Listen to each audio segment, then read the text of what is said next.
Well, good afternoon, everyone, and thank you very much for logging on and joining us to be being a part of another Golf News webinar. It's going to be an interesting one today because recently we've been focusing on education. We've been looking at schools and we've been looking at universities with this academic year returning this week.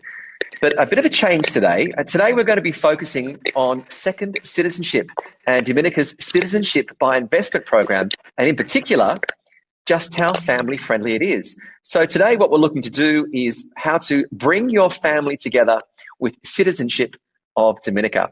I'm your moderator of the webinar this afternoon. My name is Lachlan Kitchen, but please call me Kitch, as everyone does.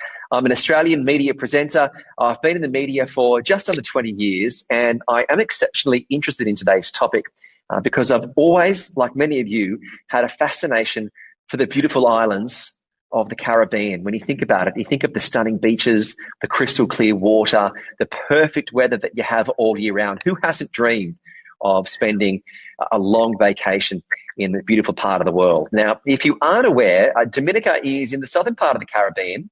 It's down near Grenada. And today we are specifically going to be discussing the Citizenship by Investment program. The reason is this presents a tremendous opportunity for you and for your family due to the importance of family life in Dominica. And one of the things I think that 2020 has certainly taught us, with so many places going into lockdown, is the importance of family. And it's taught us it's not about the material things. Family is what's been important in all of our lives for this year. So joining us today to discuss how you can bring your family together, we do have two very special guests. Firstly, and it's with great honour, we'll be speaking to the Prime Minister of Dominica, Dr the Hon Roosevelt Skerrit, and then we'll speak to the head of the Citizenship Investment Unit, His Excellency Emmanuel Nanthan. Prime Minister, I know it's early in the morning, so thank you very much for making time for us this afternoon. Good afternoon to all of you, and it's my pleasure to be part of this event. I believe it's a very timely topic and discussion, and I look forward to engaging yourself on the questions and the points which you may pose to me today. So I'm very happy to be here, and thanks for inviting me. Thank you very much. Now, I know our ambassador is in, so we're looking forward to speaking to His Excellency Emmanuel Nanthan, who is the head of the Citizenship Investment Unit. But to you, the Prime Minister, the question, the Commonwealth of Dominica is known as a country that values family. And with many domestic units composed in Dominica of extended households with several generations, how is this reflected in Dominica's Citizenship by Investment program? Well, first of all, the family is at the center of the Dominican society. We have been known for a very long time, up to this point, of having a very high presence of extended family arrangements. So you have sometimes great-grandparents, grandparents, parents, children, grandchildren, great-grandchildren, all living in the same household. And we also have the nuclear family. You have communities where everybody is related, you know. So the issue of family is very important to us. And it is for this reason that we have also brought this on board in our CBI program, recognizing that in many parts of the world, especially in the Middle East and some parts of Asia, you have the same family structures. People look out for each other.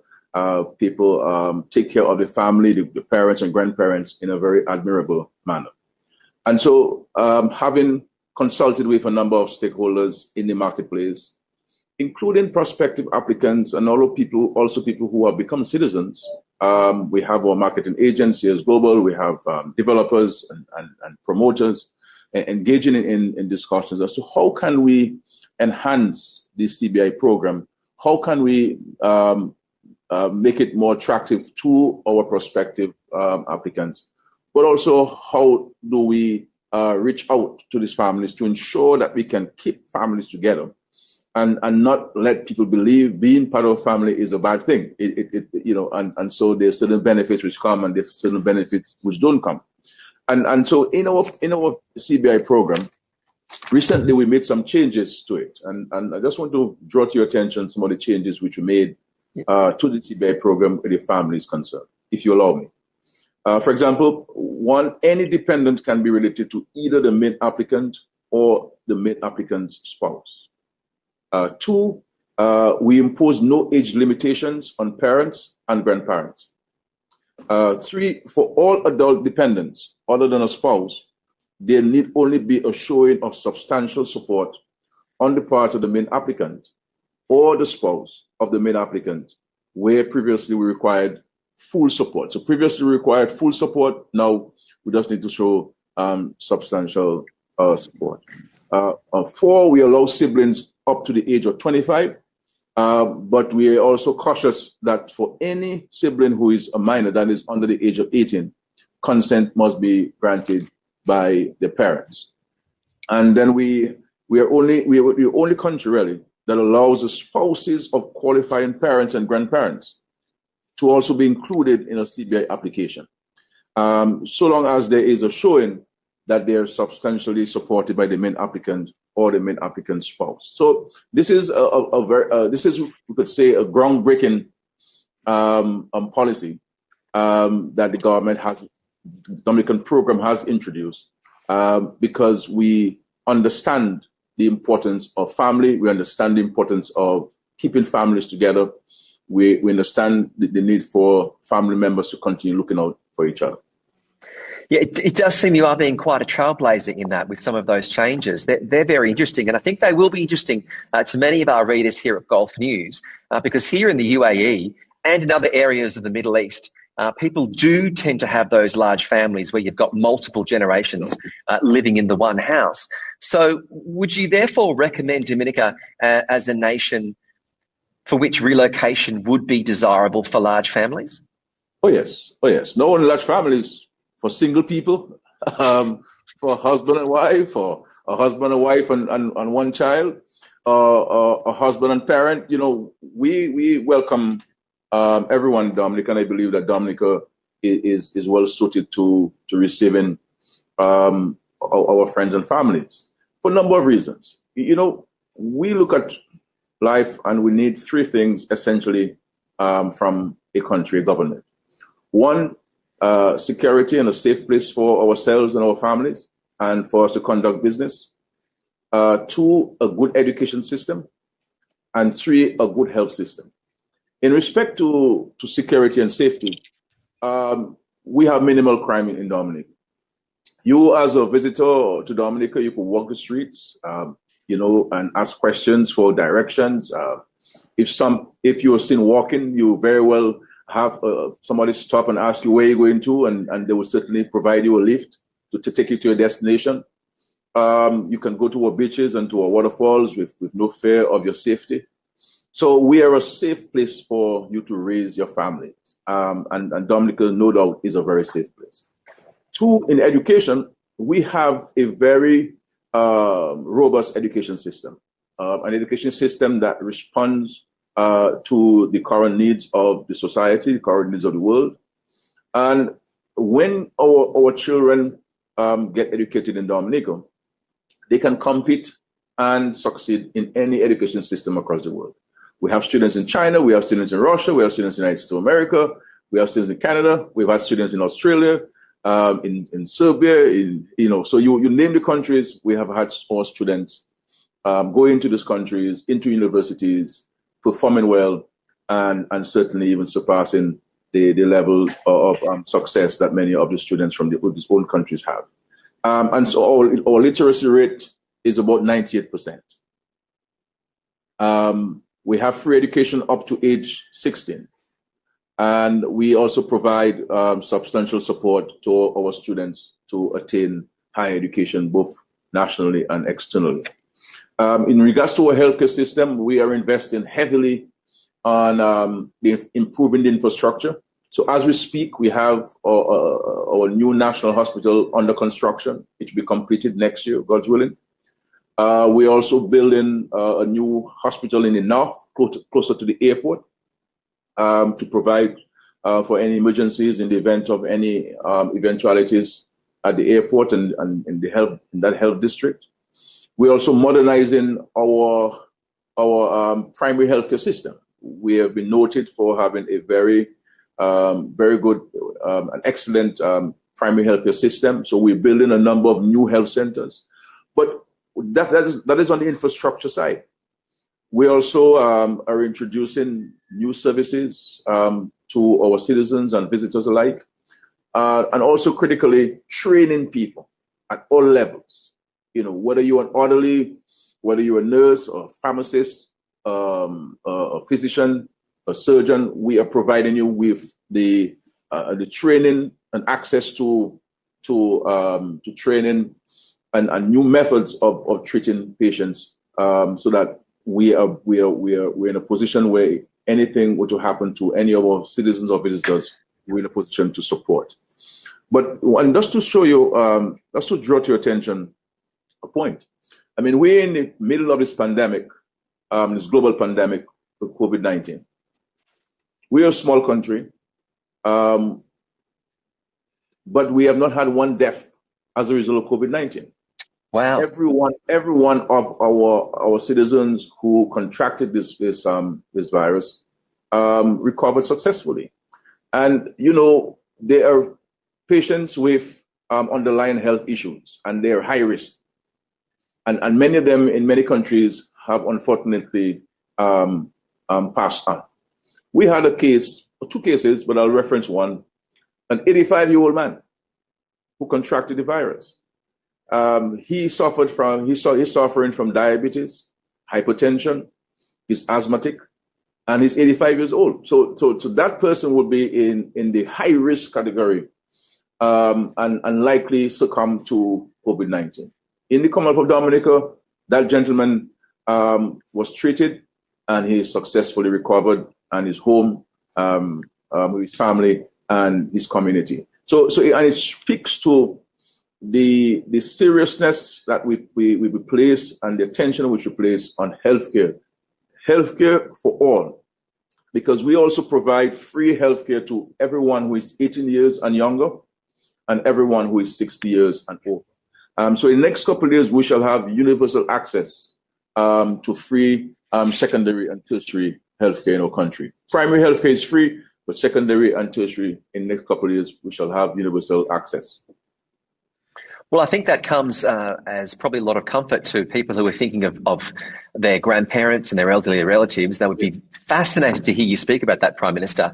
But for those who would like to visit Dominica, without necessarily establishing a permanent home there, Dominica has created an ever more refined tourism brand. So what would you say would be some of the key features of Dominica that attract people from all over the world that want to come to your island? Well, first of all, you know, we pride ourselves on nature. You know, it's a place where you can certainly rejuvenate yourself, find yourself again, because sometimes we're so busy with work that we forget that there's another part of life, which is to enjoy life. And I think Dominica provides that opportunity. I mean, we are known for waterfalls, for rivers, for lakes, for hot springs.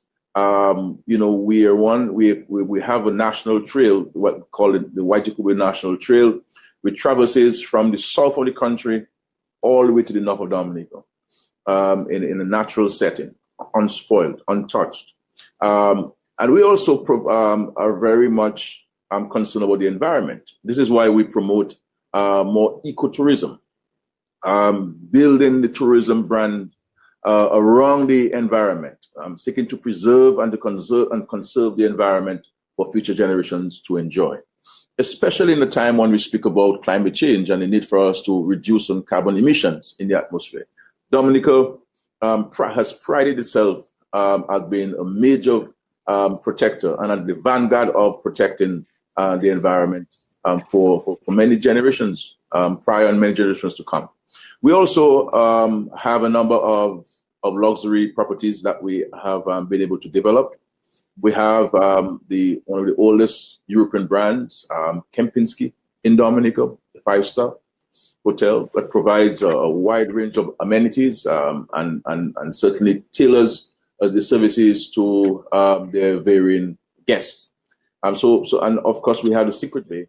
The Secret Bay has received a number of accolades internationally for the quality of their service, the high rankings they receive for the property. It's another area, Jungle Bay, also which is financed by the Citizenship by Investment Program, provides an ecotourism friendly environment, and so the number of things that people can enjoy in Dominica, even if you don't want to relocate permanently. So let us not waste our monies and go to places like Paris and Denmark. And we've been to places. They're similar to where we live in these metropolitan countries. And so if you really want to have a renewed life, then Dominica is the place to be. And you can access the hot springs at 2 a.m. in the morning, or 5 a.m. in the morning, or 11 p.m. and not be fearful about your safety. So book your flights. And if you're talking about in a time when COVID-19 is so rampant in so many parts of the world, where lockdowns are always on the horizon, you're fearful for your children to go out to play or go to school, come to Dominica. We, in fact, are reopening schools this September. Every one of our children will be returning to school in September because we believe that it is safe for them to do so, and there are no major risks of their contracting COVID-19 while in the classroom. So, and we are one of a few countries that have contemplated this and are in fact going to implement it. Well, that's something very impressive, that you're at that situation where all students are returning to schools. I know many parents here in the UAE have got children going back to school tomorrow, and they're doing the juggling of working from home and the kids working. And, I think that they'd be very envious of being in a situation where you've been able to keep COVID-19 under control. But you just mentioned before the Kempinski hotel chain. That's very well known here in the UAE from having some of the best hotels. And many of those resorts and the development projects that you mentioned that are part of the reason that people like to travel to Dominica on the back of the ecotourism and the nature and the hot springs that you have. But in those hotels you mentioned, many of them have been sponsored, at least in part, by Dominica's CBI program. So to what degree is your government committed to this program? Well, we're very committed to it, and this is why I avail myself to such events, to be able to be quizzed by you on our program, and to educate the public about our program. So from the highest level of the government of the country, we take this very seriously. Our citizens appreciate the importance of the CBI. The CBI has been a lifeblood of source of non-tax revenue for various developmental projects, investments in education, in health, in agriculture, small business development, tourism. You name it, the CBI certainly plays a very important role. It plays a role in the payment of our external debt, and containing our external debt or national debt. In respect to these hotels, we've been very careful, my friend, about the number of projects and the type of projects which we give consideration to. Had we given consideration to all projects that have been submitted to us, we will have about 100 of them. Also, we've been very careful, one, to protect the investor and to ensure that the investor's investments are protected, and you don't have somebody running away with somebody's money. But also, we wanted to ensure that the projects fall within our whole ecotourism friendly approach. And so we have, as I said, the Kempinski that was successfully completed. We have the Anachi by the Marriott that is under construction, and construction will come to an end in 2021. We have Hilton by Curio, which is also a major development, a 5-star development. All of the superstructures are completed. They've been doing now fit outs on this property.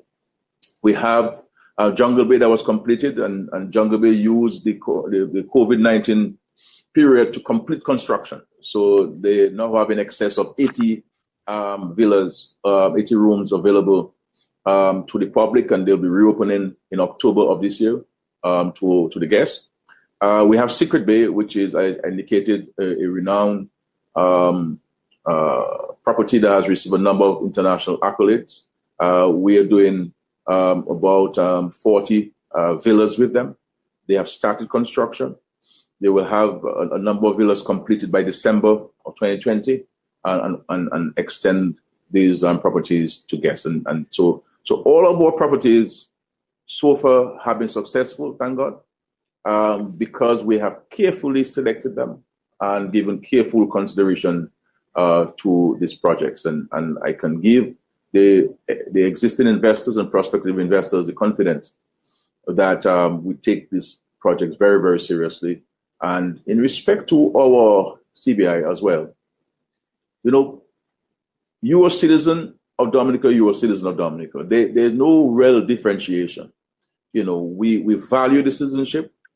Yes, the investment is important, but we also want to ensure that we do not play games with prospective applicants or prospective investors. You know, we value them and we protect them. So our constitution, and you know, we're part of the common law system.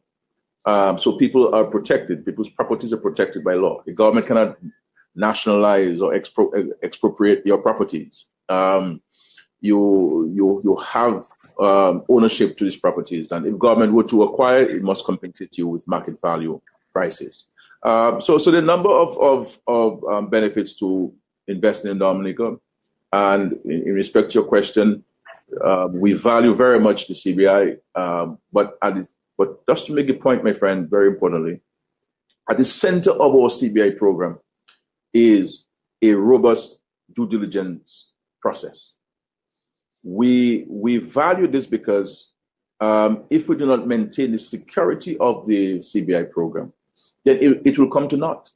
And this is why we always call on our stakeholders, the developers, the agents, the promoters, to always promote our program in keeping and in respect of the laws of Dominica and the law governing the CBI program.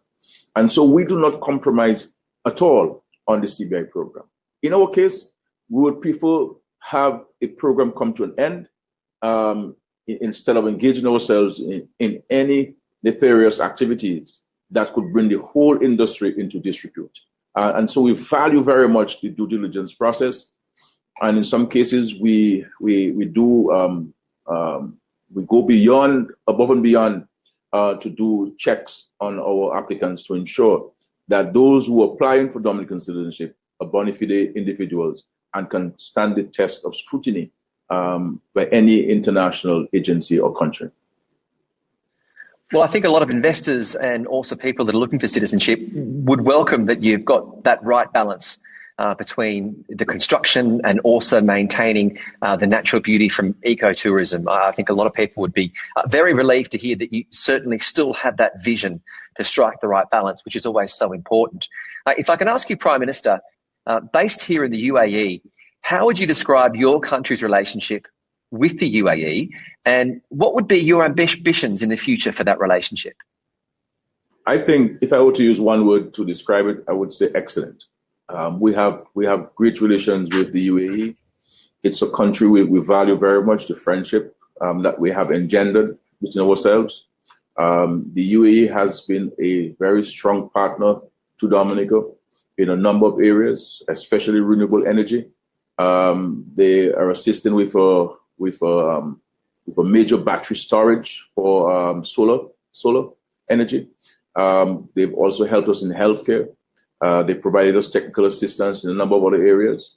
And this is one of the reasons why we have decided to establish an embassy in Abu Dhabi for a number of reasons. One, to say to our friends in the UAE and to demonstrate to them how serious we are with regards to the relationship that we have developed over the last several years. And also to promote trade and economic opportunities between the UAE and Dominica, and to provide services to our citizens who are resident in the UAE. There are a number of things that we can learn from the UAE in terms of their experiences, in terms of their policies, and we are looking at those. They have shared some with us. And so the relationship is excellent. I believe in the years to come, it will certainly be deepened and strengthened. And no doubt, I can say that we have very, very, very good relations with the UAE. and we appreciate the leadership of the UAE. And this is why we always say to our citizens that we have to respect the constitution and the laws of the UAE. They have been good to all of us who are resident there. They have created opportunities for many of us who are resident in the UAE. And the least we can do is to show appreciation and respect for the leadership and for the good people of United Arab Emirates. And so our relationship, no doubt, will strengthen and deepen in the years to come. Well, we look forward to welcoming you for your next visit, Prime Minister. I think that'd be great to continually focus on that relationship that you do describe as excellent. But focusing on Dominica again, I understand now for 3 consecutive years, Dominica has secured #1, not even #2, but #1 for best CBI program in the Financial Times CBI Index. This is an amazing feat. How have you and how has Dominica managed to consistently be in this #1 position? Well, we are flattered by this, and we are grateful that there are independent arbiters who have examined our program and have declared Dominica's program to be #1. But with that accolade, we don't sit on our laurels. We don't get complacent. We don't dilute our high standards. Whenever we are criticized, whenever we are promoted as being #1 in this case, we seek to even do our own introspection as to what else can we do to enhance the program. What else can we do to minimize the risk associated with this program? How else can we make it more attractive? How can we make it more respected in the international community? What can we do to increase our cooperation and collaboration with our various international agencies and countries who from time to time may have concerns about our programs or the industry as a whole? So we do not become complacent. We appreciate this accolade because it reinforces the points that we have made about our due diligence. Because when you look at this report, it references very highly the due diligence processes that we take. We're very efficient, but we do not compromise on the due diligence processes. Very soon we shall introduce this year actually the biometric passports. We have issued a contract to a Canadian firm to supply us with these passports. We'll also be improving the security of our CONs, or Certificate of Naturalization, to protect people's personal data, but also to protect the security of our country and the security of our friends in international and regional communities. So we're very grateful by this commendation, and no doubt it reinforces in our minds how important the program is, but how important it is for us to maintain the high standards and the high integrity that we have maintained. So it's not only we who are saying that we have a robust program, a program that values due diligence, but international independent arbiters are saying that. And this is important, especially when you have so many negative propaganda about various programs, banded on social media and various news outlets. I think these are good publications to have that people could read and people can recognize that the CBI industry is really an important industry. And countries like Dominica are making a very important contribution to international peace and international prosperity. When you have so many families, so many individuals who are born stateless, why should anybody in this world be born stateless? We should all belong to a country. We should all belong to a state. We should all belong to a region. And there are people who have had to leave their countries, not because of their own doing, but because of circumstance. We all want to find peace for our families and ourselves, and to ensure that our children can grow up in a safe environment. And then when the Lord calls us, we can know that we have left our children in a very comfortable environment and safe environment. And so the contribution that countries like Dominica is making, and St. Kitts and Grenada and Antigua and Barbuda and St. Lucia, I believe, truth be told, we should really be given some kind of commendation by the United Nations, for example, and the UNHCR for what we're doing for humanity. Yes, there is an economic benefit to it, but one must not underestimate our contribution to humanity and to global peace and global prosperity. So we welcome the rating, the third year in a row. But this is not going to cause us to become complacent at all. We have to press on. We have to seek the advice and the guidance on how we can make our program as watertight as possible to ensure that there are no negatives associated with our program. Well, you make some great points, Prime Minister, and it's no surprise that you're number one after 3 years, when you still have that, that gratitude, and you're not resting on your laurels. There's constant growth for both the people, for the economy of Dominica. So it really does put you in an enviable position, and a position that, as you said, should really be recognised, because that is a tremendous achievement to receive that number one position for 3 years in a row. At this stage, I will thank you very much for your time. You've made some excellent points where you talk about the security that you have for the citizens, when you talk about how good the education is for students and for families, but also the healthcare system, including your tremendous results in the fight against COVID-19. So I thank you to you, Dr. the Honourable Roosevelt Skerrit, the Prime Minister of the Commonwealth of Dominica. Thank you very much for your time. Thank you very much for inviting me, and whenever you wish to invite me again, let me know. I'll be obliged. I want to thank you, and of course, I want to wish all of the guests a wonderful evening.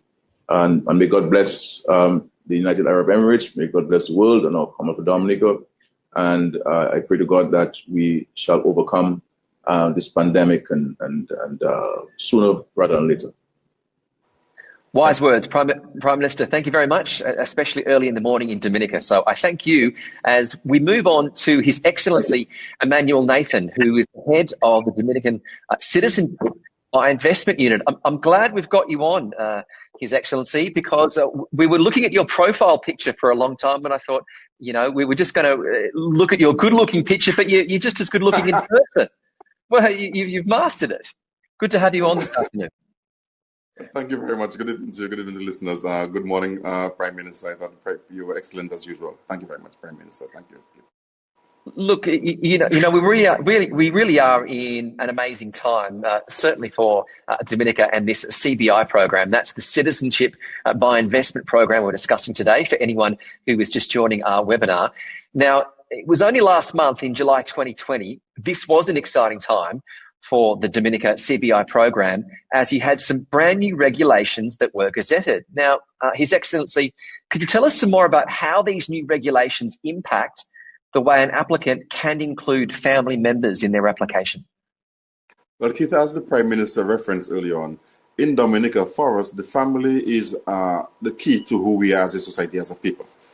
Therefore, when we were faced with challenges of COVID, we took some time off, we reflected, and we thought, what could be our contribution to humanity? What could be our contribution to the world, to the CBI program globally, to the migration program globally?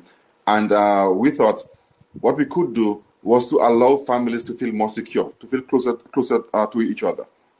As a result, we made some changes to amend the regulations to ensure that more members of the family can be kept together by the CBI program. So one thing which we did really was to ensure, first and foremost, that you could add your siblings to your application. So you could, very often in families, you have a family main applicant, but there's always a brother or a sister who is older, who has been more successful, and who takes care of the rest of the family. So once you have siblings under 25, then you could add those. So right now, you could add your children once they are under 30. We have removed the qualification that they must be at the university. We have allowed that also your parents could be added irrespective of their age. Your grandparents could also be added, both grandparents of the spouse and of the main applicant.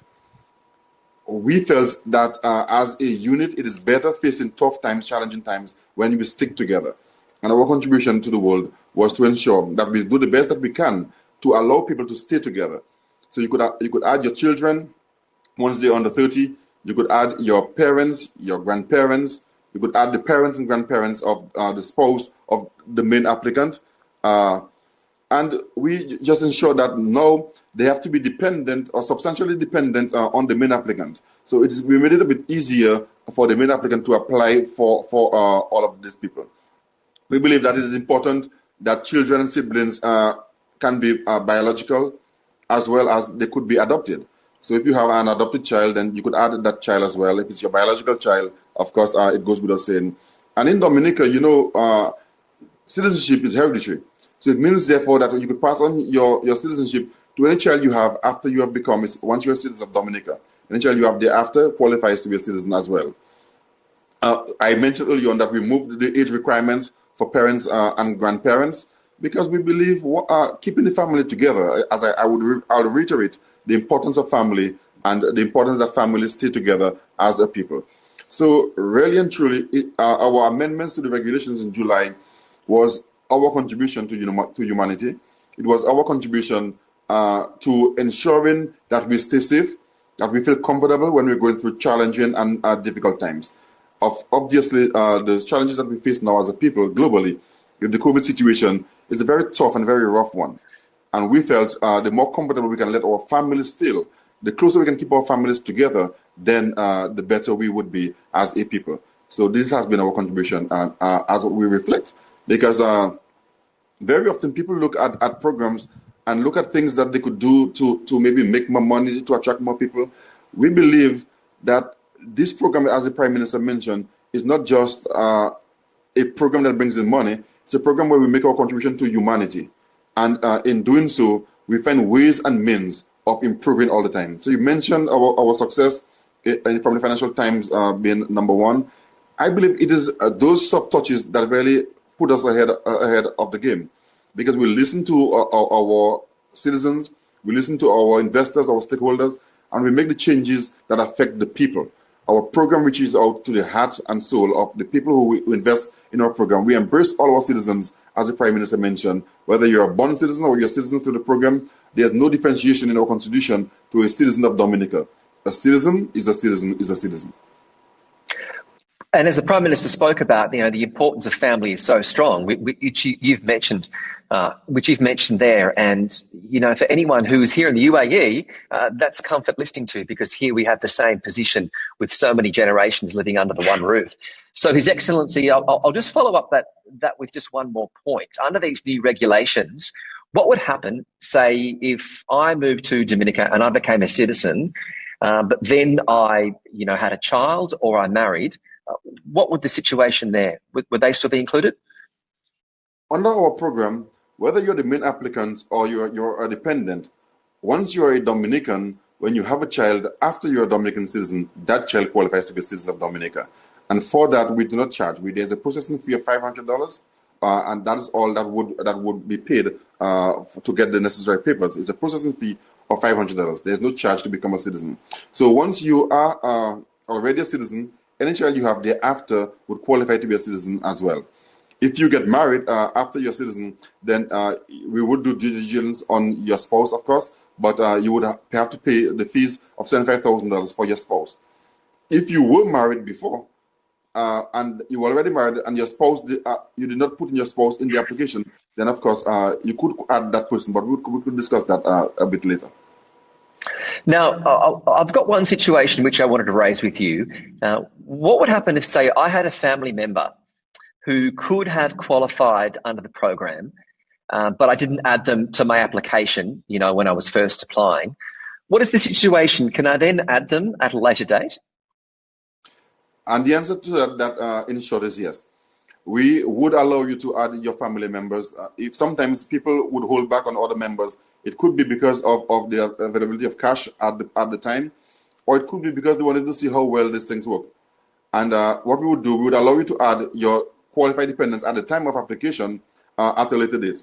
If you do so within a year of you applying and getting citizenship, then the cost for adding them would be the same as if you had added them in the original application. In other words, if you are married and you applied for yourself and you want to add your wife after, if you do so within 1 year, you would pay $50,000, which would be the amount that you would pay for your spouse, or your child fee $25,000, etc. If you wait more than a year after you have become a citizen, then you would pay an additional $25,000 extra per dependent. So there's an incentive for adding your dependents in the application or within a year of the application. Of course, if you wait more than a year and we may have to go back to due diligence, and therefore there may be additional costs for due diligence fees as well. But the important thing is that as an applicant, you could add your family, your dependents, meaning your children once they're under 30, your parents, your grandparents, your brothers and sisters once they are under 25 and unmarried without children. If you add a child, your brother or your sister, your sibling who are under 18, it is $25,000. If you add a sibling who is over 18 but under 25, it will be $50,000. Of course, if you're going to add a sibling who is under 18, then you would need the consent of the parents or those who are legally responsible for your brother or sister. So it is important to note those things. But importantly, you could add them, and we give you up to a year to be able to add all the members, all your dependents who would have qualified as dependents at the time that you were a citizen or you became a citizen of Dominica.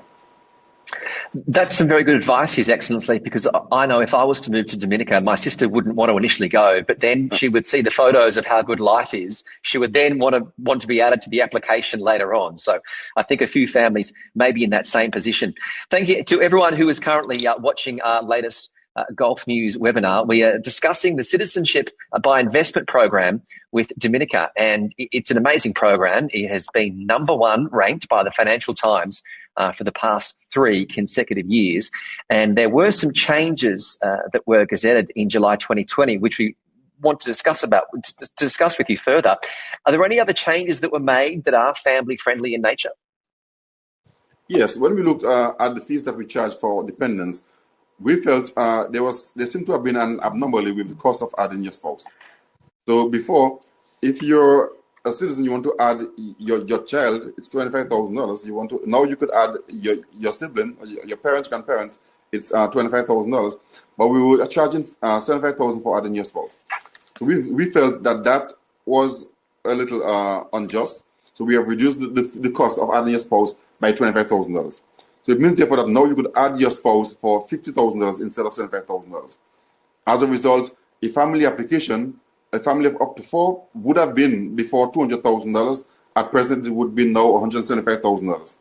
So we have ensured that we did that to keep the family together, and we felt that there was some kind of injustice in terms of the cost for adding spouse. So we have reduced that. So that has been very important for us. It's more affordable for a family. It's more affordable, more encouraging to keeping the family unit together, and that for us, of course, is important. So you could add your child, you could add your parents, grandparents, irrespective of age. You could add your children up to 30 once, even though they're at university or not. And then of course, there's one other person. You could add any dependent. You could have who is mentally or physically retarded or unable. There's no age limit for that person. So if you have a sick brother or sister or a sick child, it doesn't matter whether he's 5 or whether he's 45. You would be able to add them as dependents as well. Again, giving credence to what the importance we place on the family.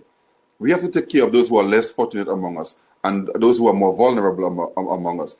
And as a country, as a people, we sincerely believe in that. The Prime Minister has articulated that on many, many occasions. The Prime Minister has put in a number of programs in Dominica to take care of those who are less fortunate people, like our Yes We Care program. We take care of the people who are elderly, who are left alone, whose children went away. We send people to take care of them at the homes, or NEP program or National Employment Program, providing job experience for young people. There are a number of things that we do.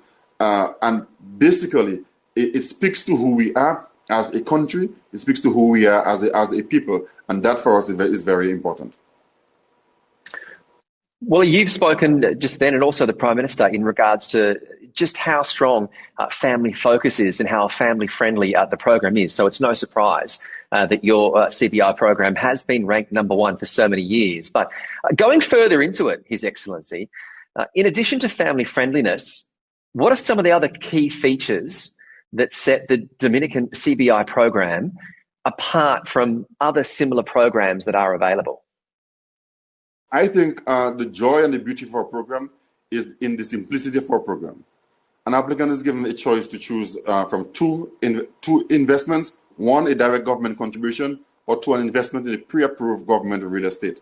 However, unless he or she receives an approval in principle, providing the applicant with a high degree of certainty, then we do not ask you to make any payments upfront.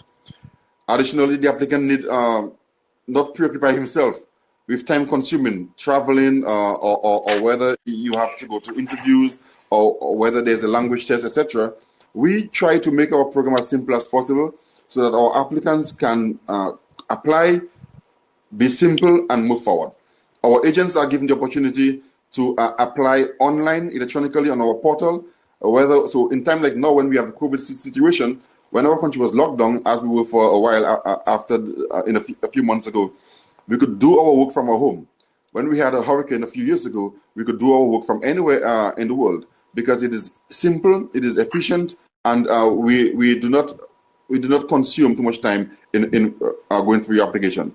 So efficiency is our key word again. Simplicity, efficiency is important for us. So we approve our applicants within 3 months, generally within 3 months. So our investors, who we consider as VIP, do not have to wait too long. VIP clients are used to being treated in a certain way, and we have acknowledged that, we recognize that, and we assign a member of staff to every applicant on application. So that person continues to get a VIP treatment as he or she would have done operating from his own company, or from his own home, or from his own town, wherever he or she resides. The importance of VIP is paramount to us.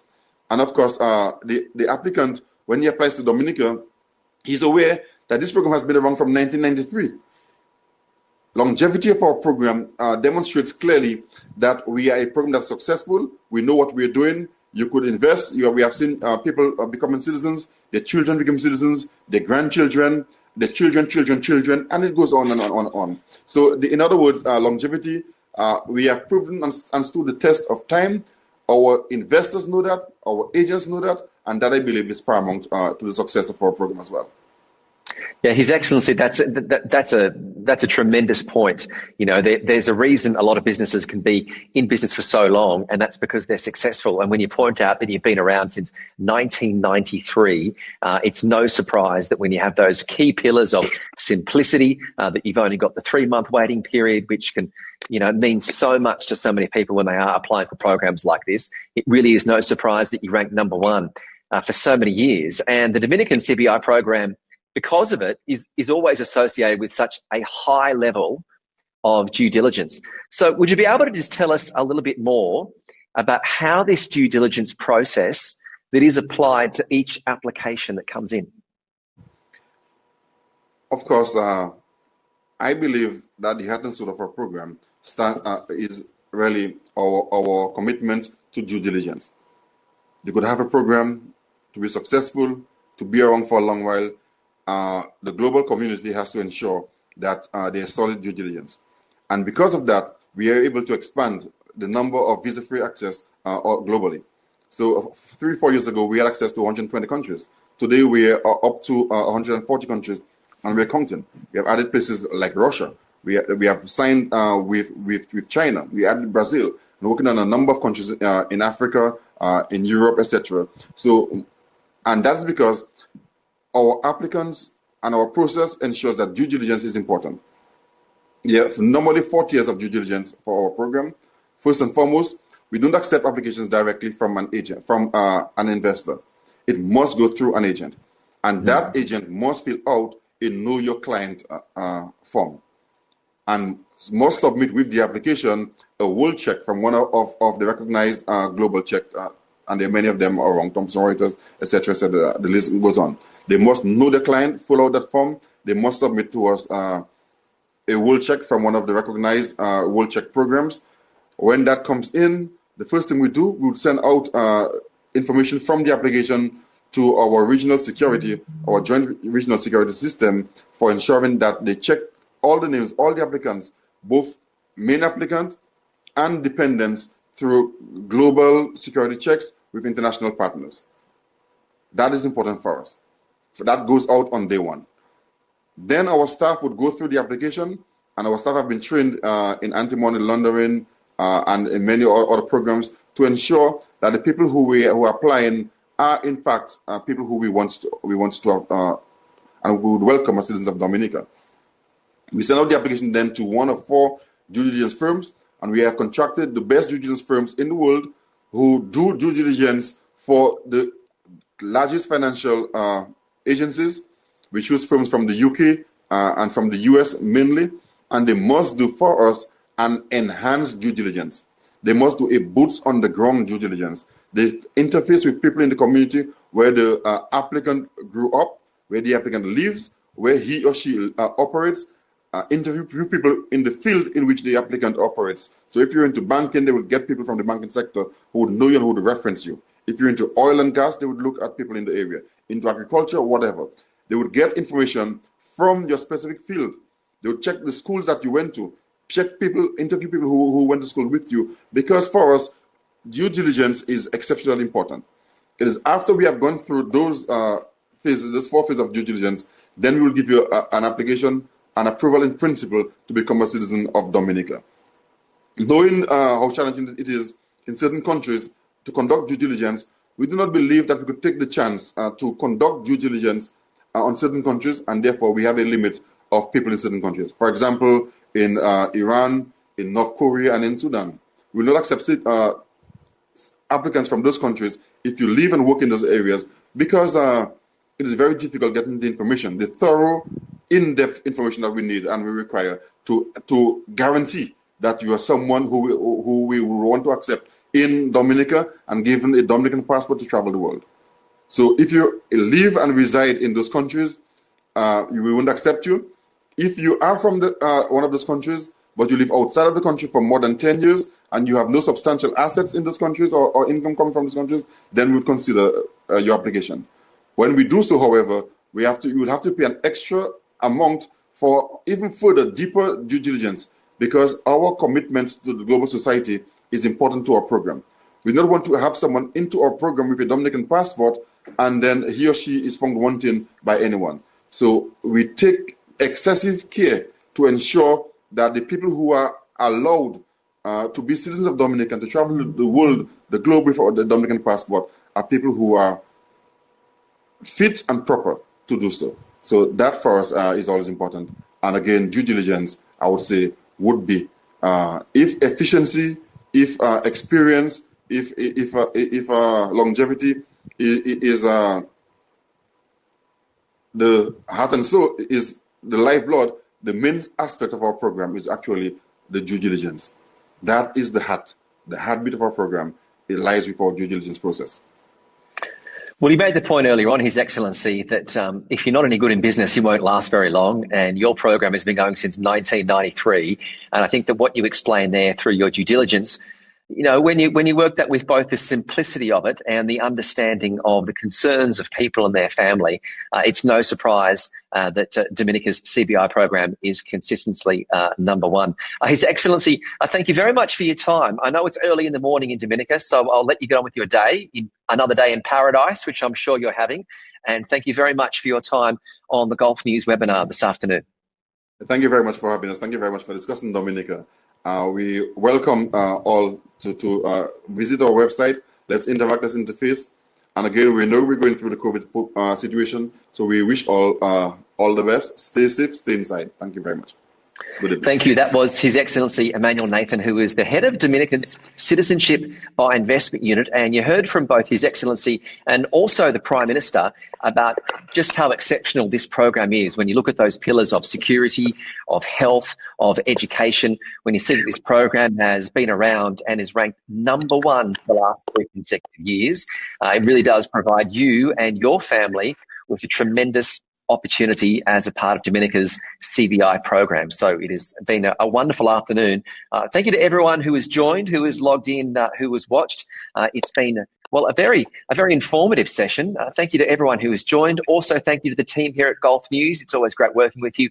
My name is Lachlan Kitchen. Thank you very much for joining us, and we look forward to your company at our next Gulf News webinar. Thank you.